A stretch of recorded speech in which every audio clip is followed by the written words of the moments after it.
Writing Out Loud, a program designed to explore in-depth interviews with writers to hear that words have voices. Hello everyone, I'm Teresa Miller and welcome to Writing Out Loud. My very, very special guest today is pioneer woman Ree Drummond. And Ree, you're a phenomenon now. I mean, you've got this... I didn't know that. Yeah, you've got your blog, one of the top in the world. You've got your new cookbook, The Pioneer Woman Cooks, Recipes from an Accidental Country Girl. Let's pick up on this accidental country girl. What was your original life plan? Well, it didn't involve a ranch. It didn't involve manure or cows or horses, I'll tell you that much. So I like to say I grew up on a golf course in Bartlesville, Oklahoma. Sure. And, you know, would run across the 7th fairway to the pool all summer. And I didn't think Bartlesville was big enough for me, you know, a town of 35,000. So I went to college in Los Angeles, in California, and just inhaled LA and loved it, and, you know, told myself I'd never leave the big city. A couple years after college, I'd been working, and I decided to make my way back to the Midwest and had made plans to move to Chicago. Go to law school, weren't you? Well, yes, I had some things to finish up, and then I was going to work and start, you know, the process of applying to law school, and made the mistake of taking a pit stop in my hometown just to kind of clear the cobwebs and think about things, and met my husband one night in a smoky bar. Your eyes locked in the smoky bar, the Marlboro Man, you call Right, and it. he wasn't smoking. That's one of, everybody asks, does the Marlboro Man smoke? And no, he's never smoked. Part of the irony, but he's got the look. Right, He's got the image. So you see him in this bar, and how do things develop? Well, I had met some old childhood friends there one night, and he was just standing across the room, different from all the other men in this kind of corporate town that I lived in, who were wearing, you know, button-down shirts and polo shirts. He was wearing Wranglers and sipping bottled beer, and, you know, honestly, it was like the smoke parted, and, you know, in West Side Story, when the whole room blurs, when Tony and Maria meet, that's kind of how it was. Yeah, and then after 7 dates, you're ready to rearrange your life and marry this guy. Right, and in fact, it's funny. After we met, there was a time lapse between then and when he wound up calling me. So in that time, I had really started my Chicago plans, and kept thinking about him, but hadn't heard from him. And just when I was ready to go, he called, and we had dinner. Then we had another dinner and another dinner, and yeah, it sounds overnight, but it really was kind of suddenly my plans just totally changed. Were your friends surprised? I mean, this is a new Ree. This is not the Ree that loves to go see Broadway shows and wants to be a lawyer. This is the Ree who's talking about moving out to a ranch. Right. Well, after we became engaged, there was a little bit of talk in my hometown, and well, who's she marrying? And she's marrying a cowboy, and she's moving to the country. And my mom would laugh because she would get the same reaction from anyone, you know, she told the news to, that I just can't picture Ree living in the country. So eventually that's sort of where I got the name Pioneer Woman. It's very tongue-in-cheek. Yeah. And you moved to the ranch after you got married. And this is a real ranch. We're not talking a, you know, kind of a getaway, vacation kind of a ranch. This is an honest-to-goodness working ranch, been in the family for 4 generations. How big a learning curve was that for you? Enormous, and it still is. You know, there are still so many things I can't do. I can't saddle a horse. My girls can attest to that. Really, there's so many different aspects to the learning curve. There was the complete isolation, you know, and living so far away from neighbors or a grocery store, or, you know, not being able to run down the street to get a gallon of milk. And you know, then there are the agricultural things that, you know, I'm still learning: saddling a horse, riding a horse, working cattle, and you know, what to do when a water gap goes out after a big rain. And so obviously there are a lot of things I don't care to learn, because then I'll be expected to do them. But well, and some of it's hard work. Right. It's hard work. We don't want to glamorize it too much. Oh no, and I do romanticize ranch life, and I really do love it, and there are so many romantic qualities of living on a ranch. But it is also really hard work to make a living on the land, to make it all work. And there's never a time when you can relax as a ranching family. There's always fence to fix. There's always weather that's not in your favor, and you're very much at the mercy of things you can't control. So whole new dynamic for you. Right. Was there ever a time after the newness wore off, after the kids started to come, that you thought to yourself, I could have had an apartment in Chicago and we could have visited the ranch? Did that ever occur to you? Of course it did, and there were times when I thought, I can't imagine how much easier my life would be if I did live in town. And but it's never been a serious regret. I mean, I've always, from day one, known that I wound up on the ranch for a reason. And I called myself a city girl, but I really was, deeply attached to the conveniences of town and city life. Sure. And so I think in a way it was a good change for me. It centers me and calms me down. And even now, when I have all this opportunity to travel, surrounding my book and some other things going on, the place I really want to be is home on the ranch. So, what are the things you miss the most of city life? Starbucks. Just being able to go to a great market and browse gourmet cheeses. And, for the longest time, my hometown grocery store only carried the Parmesan in a green can. Sure. So, which I used because that's all I had available. And but when I go to a big city, I go to Starbucks. I make sure I stay in a hotel that has a Starbucks within a block.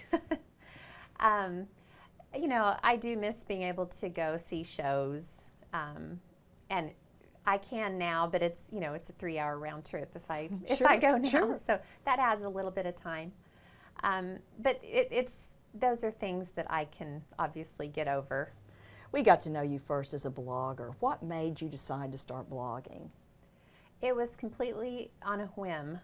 I had 4 kids. I had just had my 4th, and he was weaned, which sounds like a livestock term when I say that. Well. But he was almost 1, and my husband, for the first time, took all 4 of our children out of the house with him to work. And I had this house all to myself, and I was in my pajamas and literally just kind of wandered over to the computer. This was in 2006. And I thought, I might start one of those blog things. That's what I call those blog things. And I had it up and running within 10 minutes. I knew nothing about blogging, computer programming, HTML, web design, anything. So I just used free online software. My thought at the time was I will put pictures on there, share them with my mom, share them with my sister, and never had a thought that it would become any bigger than that morning. So Sure. But slowly I started sharing stories, some funny, embarrassing stories from my past that I would always whip out at parties and tell people for a laugh. And then I started bringing in the rural aspect of my life and talking about the transition that I had to make from the country club kid to the domestic ranch wife. And eventually I started posting recipes, the things that I was cooking on the ranch for cowboys and kids. And it really has just been an organic evolution from the beginning. Organic and incredible, because millions of people visit your site each month. Do you have a tally on that? Oh, it's ever changing. So it's funny, I don't pay too much attention to the hard numbers because I really still feel like I'm writing to a small group of people. I mean, I don't really think that. I don't think of it in terms of a large group of people reading me. I just feel like I'm talking to a bunch of friends. So. Well, and that's what keeps your blog intimate and helps us feel like we really know you, that we're part of your inner circle, is what it seems like. What kind of feedback do you get? You hear from lots and lots of people. Well, yes, I do. I get great emails and comments from people, and it really runs the gamut. A lot of people enjoy the recipes, and they enjoy the step-by-step format of my recipes because I was always one of those cookbook buyers that had to have a photo of the finished dish. Yeah. And so on the web, when space really wasn't an issue, I started posting. I thought, well, I'll post 10 photos of the before, during, and after. And then I started posting 20, sometimes 30. The detail can get a little ridiculous. I'll take a picture of myself sprinkling salt on something. But I get a lot of feedback from the recipes that they're easy, that the ingredients are very accessible, and that people appreciate being able to see halfway through that they're doing it right. So, yeah.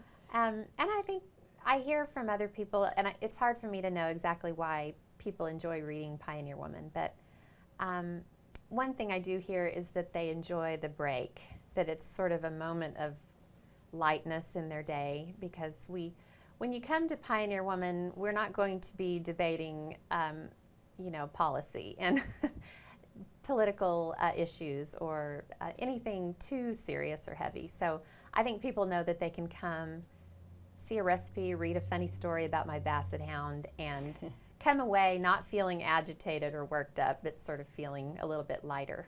But we're also very interested in the kinds of choices you make in your life. First, your choice to become a country girl, and then your choice to homeschool your kids. How did you come to that decision? Well, it was funny. I used to think of homeschoolers as, denim jumper wearing extremists, I guess. But that's a common stereotype of homeschoolers. My oldest daughter had just finished a year of kindergarten at public school in Pawhuska, and she had a great year. She had a wonderful teacher, Mrs. Reed, and we were very happy with the experience. But the transportation to and from town, just in that 1 year of kindergarten, proved to be really difficult. The school bus would pick her up at 6:40, and it would be dark and freezing, and I'd put her on this school bus, and she'd get home about 4:30 in the afternoon. The other alternative was to wake all the kids up, get them dressed, haul her to town, come back, then go back and get her and come back. So around that time, I met a group of homeschoolers that were kind of hip and fun, and I thought, wow, I wonder if I can do that. So I have a friend, Cindy Kane, in Pawhuska, and she and I, the light bulb sort of went on for us at the same time, and we tackled it together, and I'm in my 7th year of homeschooling now. Wow. So. And your kids are doing great. I've gotten to meet 2 of your daughters today, and they're just thriving in this kind of environment. Do you worry that they're missing the social interaction at all, or do you have ways to make up for that? Yes, they really aren't. They're active in soccer. Their dad, my husband, is a real soccer dad, and I think part of that stems from him growing up in the country and being sort of removed. So he gets them in there to practice in games. He coaches my daughter's team, and they have a lot of soccer friends. They have church buddies, and they have cousins, and they really get plenty of the fun stuff. And we've just sort of stripped the crazy, hectic, get to school on time from our lives.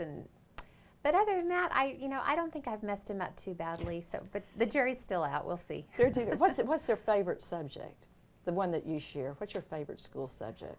I could teach history every day, all day, and never get bored. And I think they all enjoy history. And I have to force myself to teach math. Yeah, I need to take your course in math. No, you don't need to take my course in math, trust me. But I know I'm 41, and I'm still whipping out I don't know if math's really necessary. my husband will just go, oh no. But history all the way. And there's so much that I missed.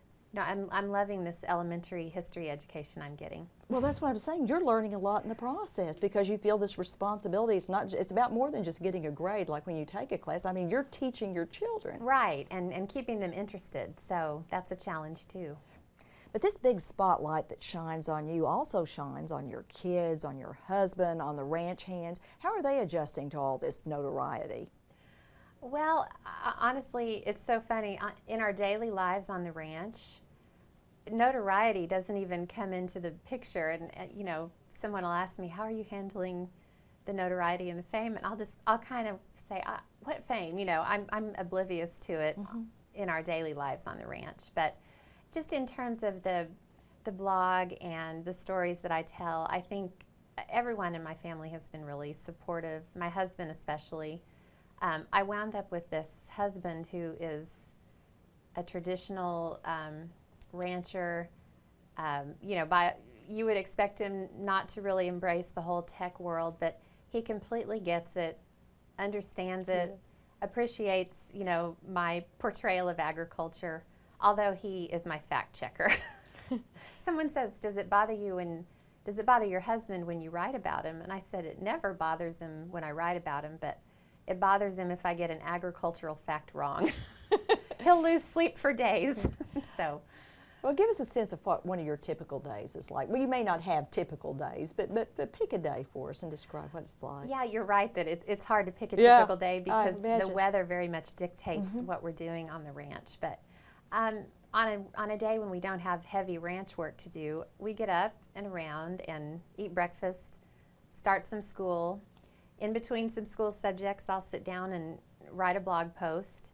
Then the kids will get in the car with my husband and they'll go, fix a fence or haul the trash off or go move some cows around, and then I'll do some blogging, some laundry. But we're all together pretty much all day, in and out. They come in, go out, I'll run to town to the store and come back. And now during the busy cattle shipping or cattle working season, which is typically in late spring and summer, we can get up at 4 a.m. some mornings, which used to be when I'd go to bed. Yeah, that's what I was thinking. When I was in college and lived in Los Angeles. But so we get up at 4 because we need to get the hot work done before it gets too hot, the heavy work, because it's hard on the cattle when it's very hot. So, but we'll get up, I'll drag the kids out of bed, get them all dressed. We'll be out the door by 5, and they'll be on horseback by 5:45 before the sun comes up. And then they go round up cattle and bring them in, and we'll work cattle. And sometimes we're home by 11 and done for the day. So then we have a great big lunch, and then everybody passes out for a couple of hours. Yes, but we know that cooking is a big part of your life because of all these wonderful recipes that you've included. Were you always a good cook? Oh, no, I don't think so. I mean, my mom was a good cook, so I've always loved food and loved cooking. The things I used to cook, especially when I lived in California, I was a vegetarian. That's what I read. Of all things. Yeah. So I would make a lot of pasta and vegetable dishes. So it really did me no good, because once I got married, I was plunked in the middle of this situation in which the men thought the sun rose and set on a steak and baked potatoes. So I really had to relearn everything, and that's really what the cookbook is about, is the collection of recipes that I've kind of the when in Rome, do as the Romans do recipes. Well, I was going to ask you about that because this is a beautiful, beautiful book, a #1 bestseller. How does that build on your blog?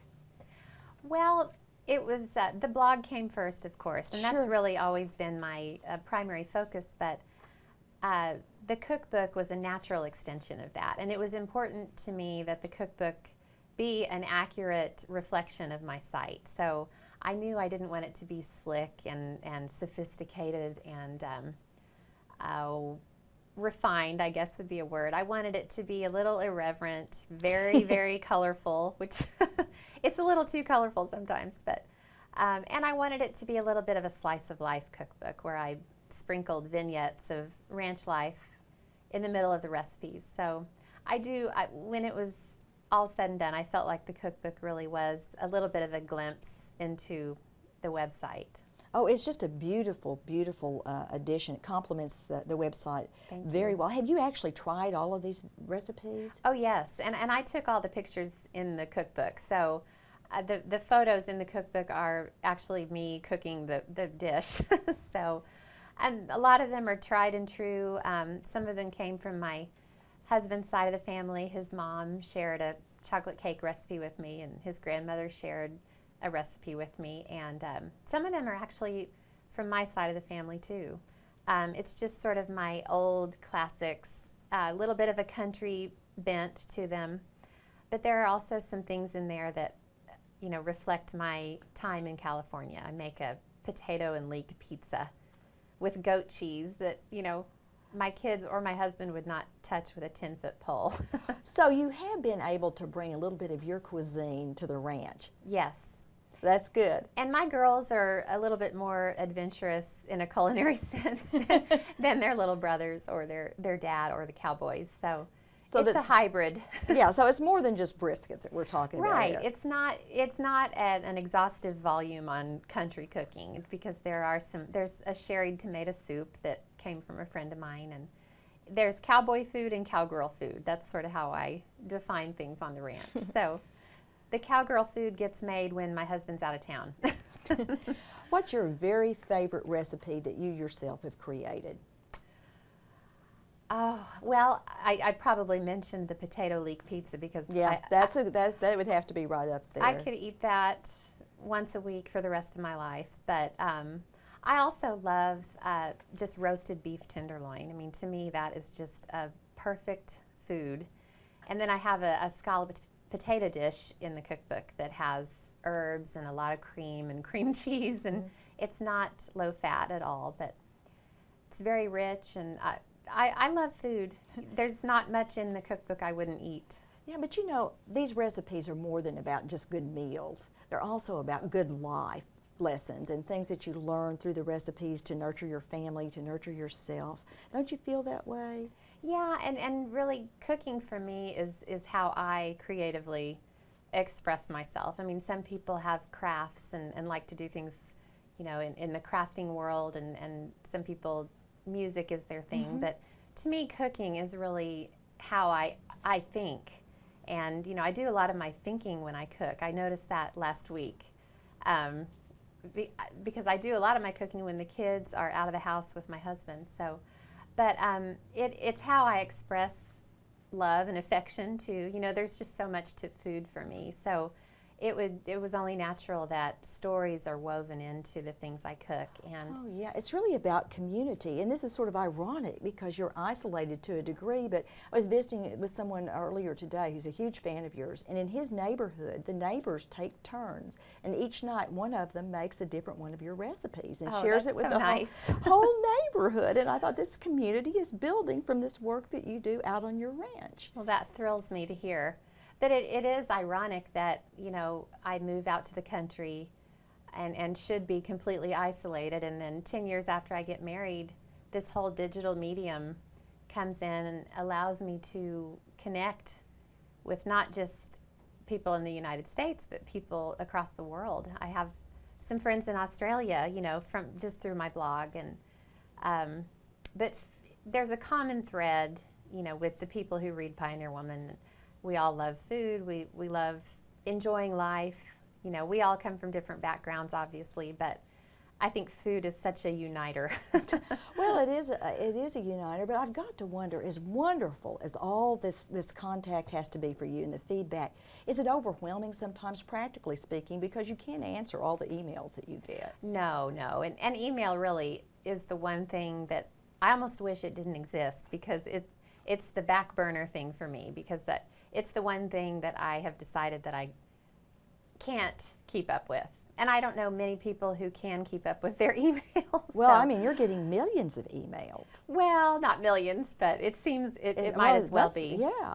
But I think most people who send me an email, you know, just want to share a little story about a recipe they tried, or, you know, some people just tell me about situations in their lives that are a little bit similar to mine and some parallels they've found, and some people send me pictures, and I do read every email. I'm just not able to well, that's answer, incredible that you do that.